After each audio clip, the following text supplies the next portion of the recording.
Навигацию на реке Индигирки приостанавливают. Как сообщают в Ленском объединенном речном пароходстве, по плану в эту навигацию в Момский район Якутии необходимо доставить 6200 тонн нефтеналива, но к настоящему моменту доставлена лишь часть необходимых грузов. Это связано с тем, что на Индигирке наблюдается убывание воды, ввиду чего отсутствует необходимая глубина для прохода флота. Скорее всего, судам придется ждать подъема воды, который прогнозируют в августе.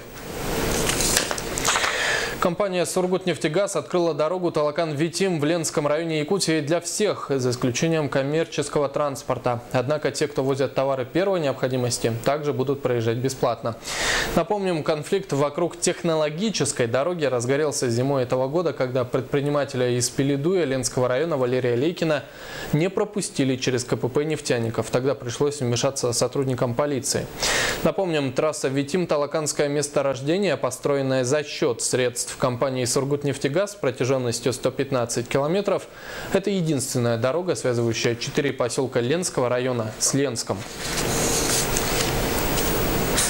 Мост через Лену в Якутии реально построить за 3,5 года. Об этом заявили представители китайской компании Хуациняньцзю, заинтересованные в реализации этого проекта. Как сообщает в пятницу пресс-служба Министерства федеративных отношений и внешних связей Якутии, китайская компания сотрудничает с регионом последние 4 года и в настоящее время находится в поисках инвестиционных проектов.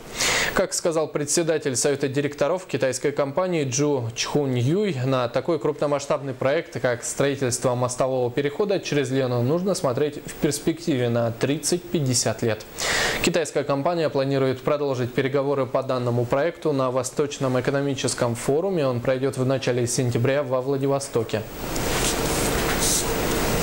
Из Сангара в Якутск не ходят теплоходы. Это вызывает беспокойство среди населения и руководства Кобяйского района. Еще с 22 июня пассажирское районное управление отменило все рейсы теплоходов из Сангара в Якутск.